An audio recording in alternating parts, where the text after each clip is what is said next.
Look, I think Americans are deeply frustrated that Washington is broken. And I think it's a bipartisan problem. I mean, I think the biggest divide we have is not between Republicans and Democrats. It is between entrenched politicians in both parties in Washington and the American people. Oh, sure. All right, folks, there he is, Senator Ted Cruz, in a relaxed manner on what was The Tonight Show with Jay Leno. And joining us now on the road to the White House as we look at a possible Ted Cruz presidential run in 2016 is Dick Morris, Newsmax contributor and political consultant. Hello, sir. Hey, Steve. Good to be on the show. Well, it's great to have you, and thanks for coming on and making the time.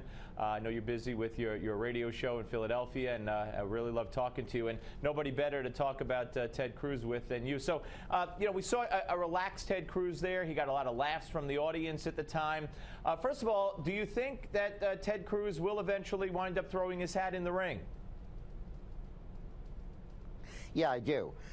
But before we go further on Ted, I just need to tell you that he's a former client. I helped him in his initial election for the Senate in 2010.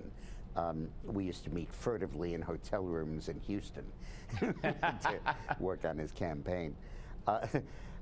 Ted, I think, will run, and I think he will be the candidate of the non-establishment Republican Party.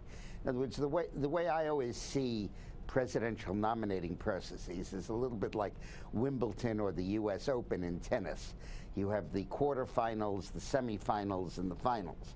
And the quarterfinals in the Republican primary are over here on the right, the movement conservatives, evangelicals, free market movement people fighting it out for that nomination.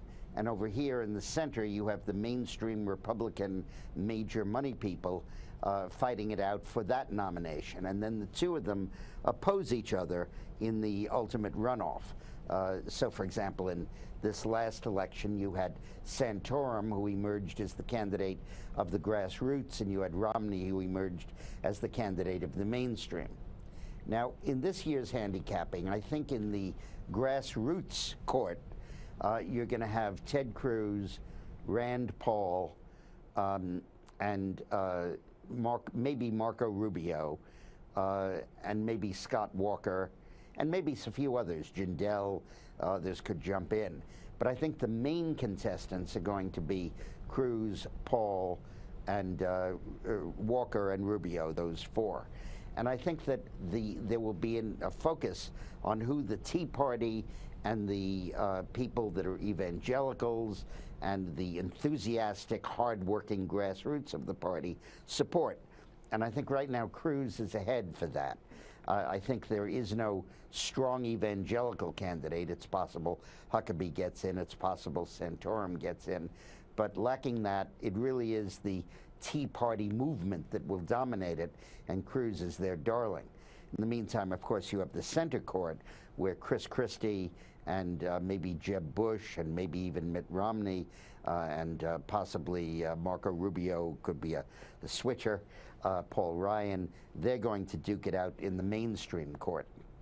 Very, very interesting scenario indeed. And let's talk about Ted Cruz and some of the obstacles he might face. And one, you know, he was largely blamed, and I guess this is in a broader sense. I mean, I don't think this will harm him in a Republican primary. But you know, when John Boehner blasted Ted Cruz almost as in the same way that Congressman Peter King has blasted Ted Cruz by saying that they made me shut down the government. I think that was a big blunder on the part of Boehner. But Ted Cruz in a general election, I mean, would be viewed and lambasted by the media for having shut down the government, would he not? Well, yeah, I think that that'll be the charge. And I don't think the charge per se will be hurtful in a Republican primary, but it will feed the issue of electability. Republicans realize that we probably made a mistake in nominating Romney last time because he lost so badly with everything going for him. And I think that there'll be a reluctance to make a mistake again. On the other hand, There is increasing evidence that what Cruz just said in that soundbite is absolutely accurate. I mean, I could sit down with an Elizabeth Warren supporter and a Ted Cruz supporter and find huge areas of commonality on NSA spying, on the Wall Street subsidies, on the big banks, the too big to fail. And if you look at the possibility of maybe a financial meltdown between now and the election, which a lot of people are saying is very possible, that kind of populist rhetoric, whether coming from the left or the right, could be very effective. And with the establishment of both parties in such disrepair and disregard, an insurgent from either party could have a chance to win in November. And interesting, let me ask you this before we go any further, since you did reveal that you worked with him and had many a meeting with him in Houston hotel rooms. This Canadian citizenship question, which keeps popping up, especially with the local always with a witness, heads. By the way. What's that? Always with a witness. It's always good to be safe. So what about this Canadian citizenship? You know, the media is bringing it up every so often, and they haven't in a while because it hasn't been serious presidential candidacy talk. I thought he renounced that, didn't he? Yeah, but it's where he was born and what his citizen. You know, I mean, is this going to be an issue at all? Do you think? Well, no. As I understand it, he was. Well, I don't know the facts of it, so it could be. As I understand it, he came to the United States from Cuba with his parents in 1957 or 56, before Castro took over. And as I understand it, he's had dual citizenship, but renounced his Canadian citizenship. I don't think that's a big deal. In any case, he wasn't an unaccompanied minor, Steve. Yeah, well, that's a whole nother story. Let me ask you this: he is a huge supporter of Israel. He is a huge critic of Barack Obama's foreign policy. And one of the people you mentioned, Rand Paul, who I think will have a lot of support from a lot of people, is quite the opposite on supporting Israel, on intervening, on getting involved. And with the world blowing up around us as it is, do you think that's a plus within the Republican Party and primary season for Ted Cruz over Rand Paul? That Paul's isolationism against Cruz's, I won't say interventionism, but at least support for our allies? Yeah, I think you're onto something. I think that will be an important factor. There was a Gallup poll out today that asked Americans, who do you sympathize with more, the Israelis or the Palestinians, kind of the ultimate head-to-head, and it was 50 for Israelis. I think there's strong support for Israel, and so he is forging an entirely new political movement.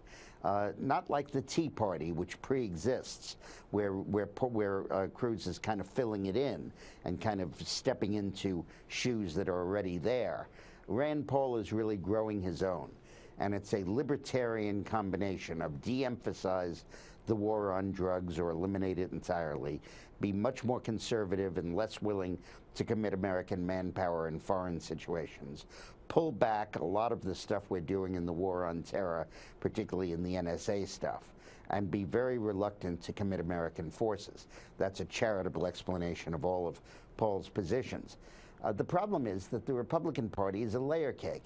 One layer are the evangelicals, another layer are the free market economists, and the other layer are the national security hawks, like John McCain and Lindsey Graham. And those folks would never support Rand Paul, and I think that were he the candidate, it would be difficult. Bear in mind that Barack Obama is giving weakness a bad name. But would they support Ted Cruz, McCain and Graham? Yeah, I think that, oh yeah, sure they would. Sure they would. Ted Cruz is a strong hawk. And let's not ignore the fact that he is Latino, that he is Hispanic, that he does speak Spanish. And with the Republican Party's problems with Latino voters, that could be significant. And he comes from Texas. There's a big difference between California Latinos and Texas Latinos. Texas, Arizona, New Mexico Latinos are celebrated in the Tex-Mex culture, whereas in California, they're much more sidetracked and seen as unwelcome immigrants. And I think that Cruz could do very well as a Republican in California with Latinos in a way that perhaps Rubio couldn't, because Florida is kind of isolated and not part of that construct. Very interesting point. Dick, great to talk to you, sir. Thanks for making time for us today. Good to talk to you, Steve. Take care. Dick Morris, ladies and gentlemen, Newsmax contributor, political consultant, as we take a look at a possible presidential candidacy for one Senator Ted Cruz. And of course, you know, it certainly is Hispanic, but the media, he doesn't count in the media as being Hispanic because he's conservative. All right, Give Me Five is next. Don't go away.